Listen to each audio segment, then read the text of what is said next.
नमस्कार दोस्तों, स्वागत है आप सभी का मेरे YouTube चैनल किस्सों का कारवां में। मैं हूं आपका दोस्त आनंद और लेकर आया हूं आपके लिए शेखावाटी के इतिहास की एक और कड़ी। जी हां दोस्तों, आज हम शुरू करने वाले हैं सीकर दरबार की बातें। तो बताया जाता है कि सीकर दरबार भी खंडेला राजा रायसल की संतति होने के कारण शीर्ष पर सीकर दरबार लिखा है और आगे जाकर सीकर पर शासन इन्होंने बखूबी किया। राजा रायसल खंडेला के बाद नागौर और कासली का पट्टा उनके पुत्र राव तिरमल जी को दिया गया। इसके बाद नागौर का पट्टा महाराजा मान सिंह के कुंवर जगत सिंह के पास चला गया। इसके बाद तिरमल जी कासली आ गए और जगत सिंह के परलोक गमन के बाद नागौर खालसा कर दिया गया।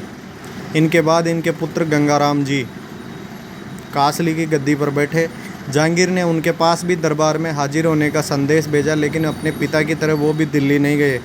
इस अवज्ञा से जहांगीर ने कासली पर अपना एक सूबेदार भेजा। उसने विश्वासघात करके गंगाराम जी को अपने डेरे बुलाया और नज़रबंद कर लिया।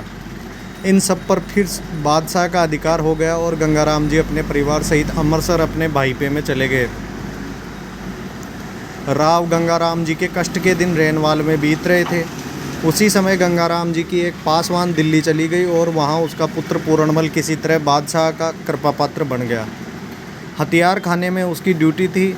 उसके समय दो पहलवान बादशाह के दरबार में आए और उनको कुश्ती में हराने वाला नहीं मिला। पूरणमल ने यह चुनौती स्वीकार की और एक को पछाड़ दिया। जब एक को पूरणमल ने पछाड़ दिया तो दूसरे पहलवान की उससे लड़ने की हिम्मत नहीं हुई।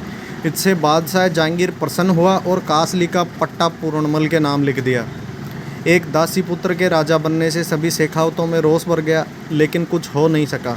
1690 में कटार का धनी अमर सिंह राठौड़ को नागौर का परगना शाहजहाँ के द्वारा दिया गया। उसके बाद नागौर उनके वंशजों के पास रहा। राव गंगाराम जी के पुत्र श्यामराम जी, जो पिता के उत्तराधिकारी थे, श्यामराम जी को सांसारिक मोह माया से घृणा हो गई थी, इसलिए अपने ज्येष्ठ पुत्र जसवंत सिंह को काम संभलाकर वो हरिभजन में लग गए। उनके पास अमृतसर के राव जी के दिए हुए 2-4 गांव थे, जिनका प्रभार अभी तक जसवंत सिंह जी देख रहे थे।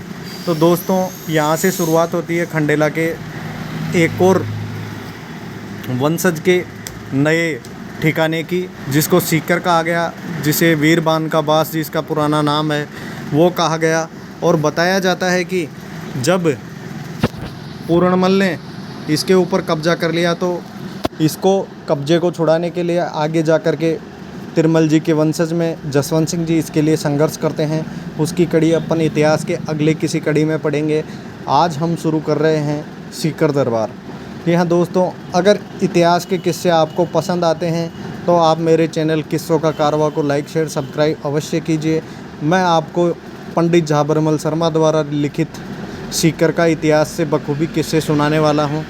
तो आप जुड़े रहिए सभी मेरे चैनल से और ज़्यादा से ज़्यादा लोगों को शेयर कीजिए। धन्यवाद दोस्तों।